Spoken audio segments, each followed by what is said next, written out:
Summer camp के समापन समारोह की अध्यक्षता कर रहे श्री प्रमथनाथ मिश्र जी,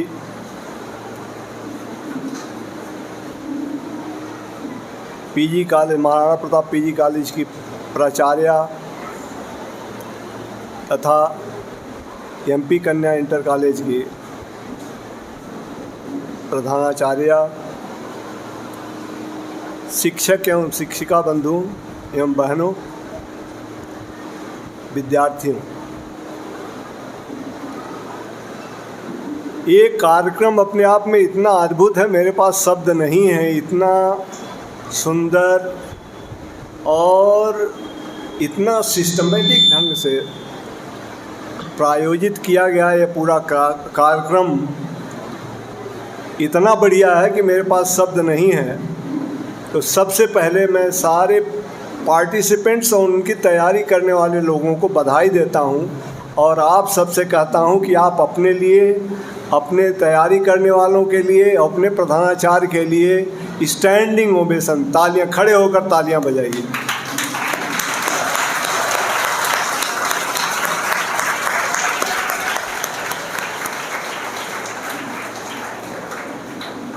ये वास्तव में एक बड़ा आश्चर्यजनक प्रोग्राम था।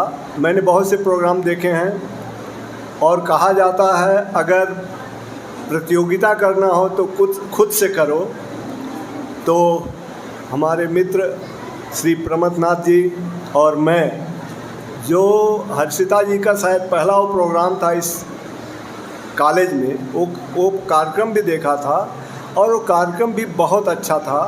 लेकिन ये कार्यक्रम उससे कहीं बहुत बहुत बहुत अच्छा है और ये अपने लिए खुद एक जो है एक स्टैंडर्ड मानक बना रही हैं और इस मानक को वो कितनी ऊंचाई पर ले जाएंगी, उन्हें बड़ा परिश्रम करना पड़ेगा। Because it is already outstanding programme, outstanding I must say, कि मतलब जो भी सीमित संसाधन हैं, जिस तरह का इनको इनपुट है और जिस तरह के बैकग्राउंड के बच्चे हैं, उनसे इतना बढ़िया, जैसे लग रहा था ये टीवी पर ये प्रोग्राम लाइव हो तो पूरा हिंदुस्तान बहुत ही लाइक करेगा। बहुत ही अच्छा प्रोग्राम था। जहाँ तक रह गया ये समर कैंप की बात, तो समर कैंप अपने आप में एक अद्भुत संकल्पना है, क्योंकि जो नई दुनिया चल रही है, 21वीं सदी की दुनिया चल रही है, इस 21वीं सदी की दुनिया में केवल ज्ञान से काम नहीं चलने वाला है, क्योंकि सारा ज्ञान हमारे अंगुलियों के टिप्स पर है और वो हम कभी भी, जैसा अभी बच्चे कह रहे थे, गूगल बाबा से जान सकते हैं। और आजकल एक नई चीज़ चली है, आजकल क्या कुछ पिछले वर्षों से है, उसको कहते हैं आर्टिफिशियल इंटेलिजेंस। आप उससे कुछ भी करवा सकते हैं। कुछ भी का मतलब कुछ भी। जैसे हमें लेक्चर देना है किसी प्रोग्राम में, आप कुछ वहाँ पर डालिए, पूरा लेक्चर हिंदी में या अंग्रेजी में आपके सामने होगा and you will be amazed, that will be बिल्कुल systematic, well worded, grammatically 100% perfect. किसी भी प्रोग्राम का कोई मॉडल बनाना है कैसे करें, कोई प्रैक्टिकल करना है कैसे करें, कुछ भी दैट। इसीलिए आजकल, अभी कल मैं पेपर में पढ़ रहा था कि IITs में जो बेस्ट IITs हैं इंडिया की, उसमें 38% IITians पास आउट हो गए। पहली बार ऐसा हुआ कि 38% को नौकरी ही नहीं मिली, मतलब कैंपस प्लेसमेंट नहीं हुआ। और दोषी है आर्टिफिशियल इंटेलिजेंस। और मैं भी 4-6 महीने से उस आर्टिफिशियल इंटेलिजेंस का वो उपयोग कर रहा हूँ और बखूबी कर रहा हूँ। बखूबी का मतलब, मुझे दिन भर में अगर आप 10 लेक्चर देने के लिए कह दें तो मैं 10 के लिए तैयार हो जाऊंगा कि 10 लिखवा लूँगा, ले जाके थोड़ा एक बार देख करके वहाँ पर पढ़, बस अब उसी को अपना थोड़ा बहुत वो तेल पानी लगा के, क्या कहते हैं, चटनी लगा करके अपना बोल देना है।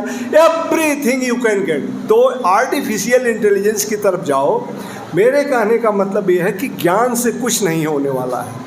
ज्ञान आपकी अंगूठे के उंगलियों के नीचे है, तो फिर क्या चाहिए? आपको चाहिए एक होलसम पर्सनालिटी, एक संपूर्ण व्यक्तित्व चाहिए आपका।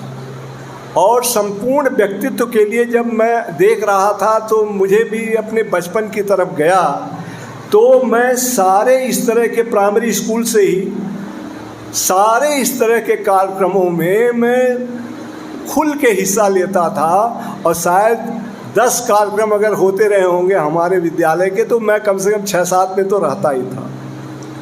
और ये सब रामलीला रासलीला सब मैंने किया है अपने प्राइमरी स्कूल में।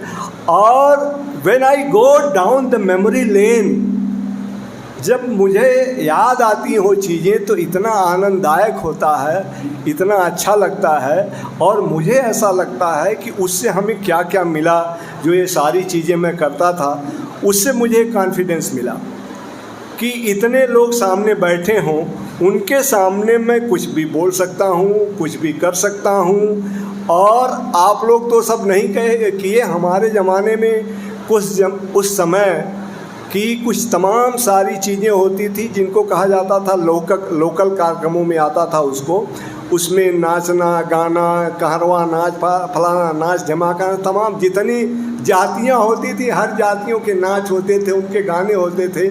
और हम लोग सब चीज़ों के लिए प्रिपेयर करते थे। And which gave me I think एक जो बिना किसी प्रयास के लीडरशिप क्वालिटी, होलसम पर्सनालिटी, किसी से भी बात करना, कहीं भी खड़े होकर के बोलना शुरू कर देना और किसी एक विषय में ही अपने को न संलिप्त करके पूरी सारी चीज़ों की कमोबेश जानकारी और हर विधाओं की जानकारी होना। और मैं आज आपको बतला दूं, आजकल जो पढ़ाई चल रही है, इस पढ़ाई से ज़्यादा ज़रूरी है स्ट्रेटजी पढ़ाई की।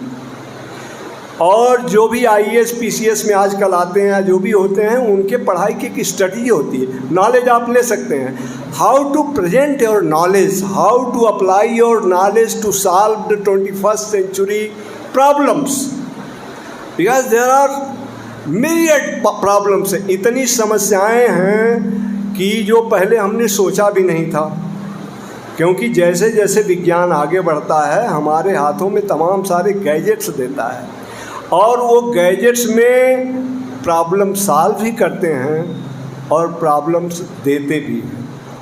तो सबसे पहली चीज़ है किसी भी प्रॉब्लम सॉल्विंग के लिए हमें उस समस्या को क्रिटिकली एनालाइज करना। यही आजकल जो हमारी राष्ट्रीय शिक्षा नीति है उसमें भी यही है कि उसको हम से विभिन्न दृष्टियों से, विभिन्न एंगल से उसको एनालाइज करें, फिर उसको ब्रेकअप करें, फिर उसको टुकड़ों में सॉल्व करें और सॉल्व करके उन टुकड़ों को जोड़ करके और बड़ी से बड़ी समस्या का जो है पहले निदान करेंगे। एनालाइज का मतलब पहले उसका निदान करेंगे और फिर उसके बाद उस प्रॉब्लम का उपचार करेंगे, उसका सलूशन देंगे। क्योंकि आप बनाए ही गए हैं समस्या का समाधान देने के लिए, वो किसी भी दिशा में हो। और उसके लिए आपको तमाम सा, जैसे आपने समर कैंप में देखा होगा, आपके कुछ नए दोस्त बने होंगे, आपको एक समूह में काम करने के लिए मिला होगा, कुछ मॉडल्स बनाए होंगे, कुछ और तमाम चीज़ें।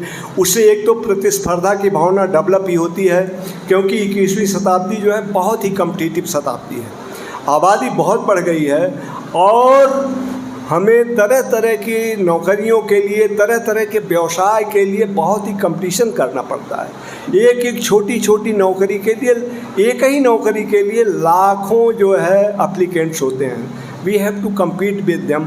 और उसके लिए हमें ये सारे गुण जो भी आपने किया है, तो आपको एक लीडरशिप क्वालिटी और ये सारी चीज़ें जो हुई हैं, ये किसी भी बच्चे को, किसी भी विद्यार्थी को ये स्मार्ट बनाती हैं।